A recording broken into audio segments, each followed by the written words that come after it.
My name is Dred Scott. I was born enslaved in Southampton County, Virginia, around 1799.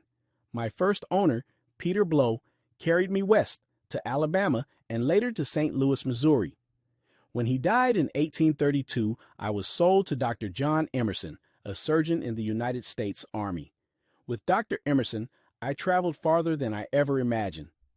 On December 1st, 1833, I arrived at Fort Armstrong in Illinois, a free state. For the first time in my life, I stood on free soil. I lived and worked there for 3 years. Later, I was taken even farther north to Fort Snelling, in what is now Minnesota, free territory again. At Fort Snelling, I met Harriet Robinson, an enslaved woman from Virginia. We married there, on free soil. We built a family. But in 1838, Harriet, pregnant with our child, and I were sent south to Louisiana, back into slave territory. Eventually, we returned to St. Louis. In 1843, Dr. Emerson died. Though Harriet and I were not mentioned in his will, his widow, Irene Emerson, claimed us as her property. She hired us out and kept our wages. We worked. She profited. But I had lived for years in free territory.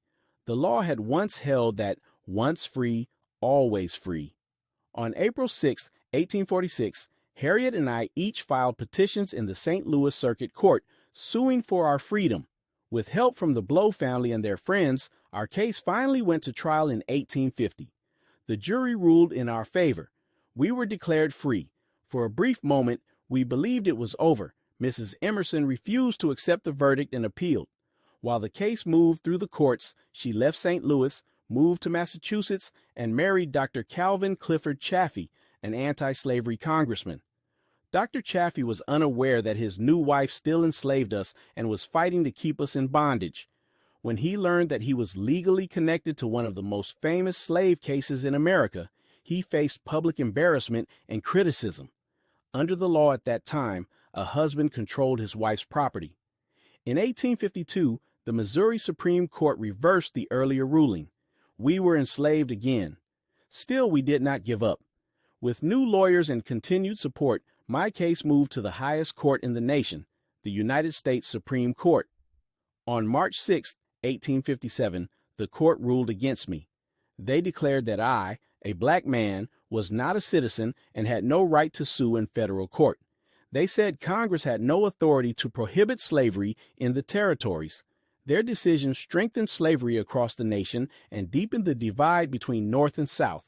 But even then, events shifted. Just before the decision, Dr. Chaffee arranged for ownership of my family to be transferred to Taylor Blow, who freed us. On May 26, 1857, Harriet and I were formally emancipated in St. Louis. I found work as a porter at Barnum's Hotel. For the first time, I was paid for my labor. I was a free man, but freedom came late.